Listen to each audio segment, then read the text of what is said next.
Mais c'est quoi cette horreur? Ah oui, oui, oui, oui, oui, oui. Mais qu'est-ce que tu es occupé de faire, Gilles?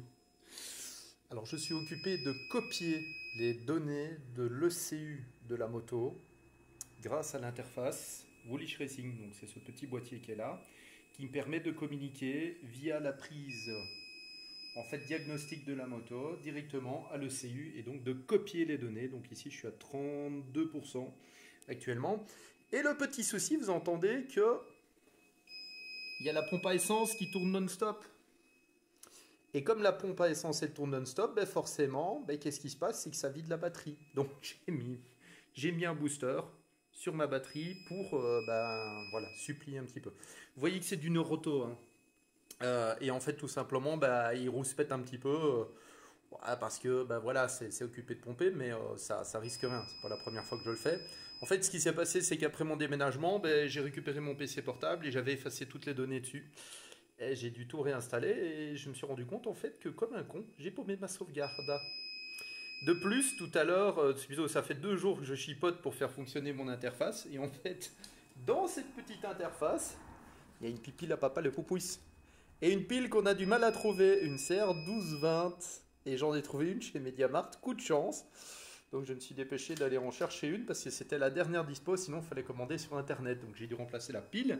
Et puis l'autre chose qui a déconné, c'est la petite carte SD qui est cachée là-dedans.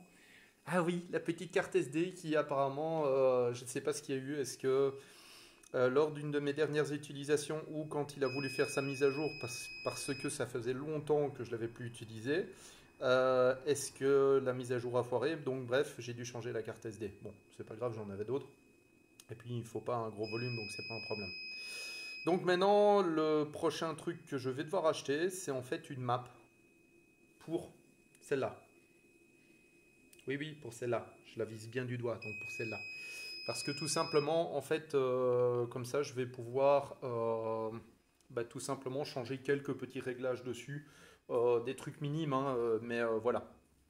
Donc c'est pas dans le but de la modifier pour gagner de la puissance ou des choses ainsi.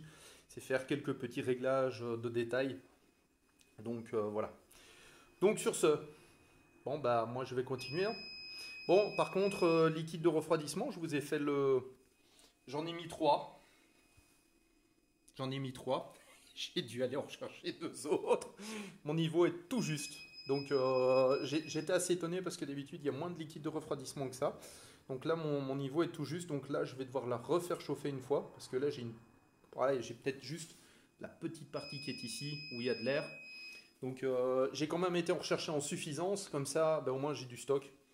Et, vaut mieux avoir du stock que pas en avoir parce que le jour où je dois faire ben, mon niveau.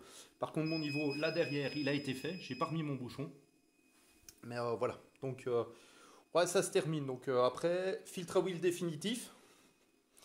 Donc, on va remplacer le filtre à huile qui est la Cayenne par un filtre à huile définitif comme celui-ci. Donc, que j'ai commandé chez Tornbike. Sont un petit peu moins chers qu'avant. Je pense que j'avais payé 160 euros facilement celui-là. Et ici, j'ai payé 135 euros frais de port inclus pour la Belgique. Donc, est-ce qu'ils sont un petit peu moins chers? Ça, je sais pas. Donc, bref, on verra. Donc, j'attends mon filtre à huile. Quand mon filtre à huile est arrivé, je fais ma vidange et puis je peux remonter la moto. Oui, tant que bah, je vais la laisser comme ça pour le moment. Ça fait joli, hein, son carénage. Ça donne un petit look. Hein. Alors la première chauffe, après avoir nettoyé mon collecteur, c'est bien, il a tout de suite bleui.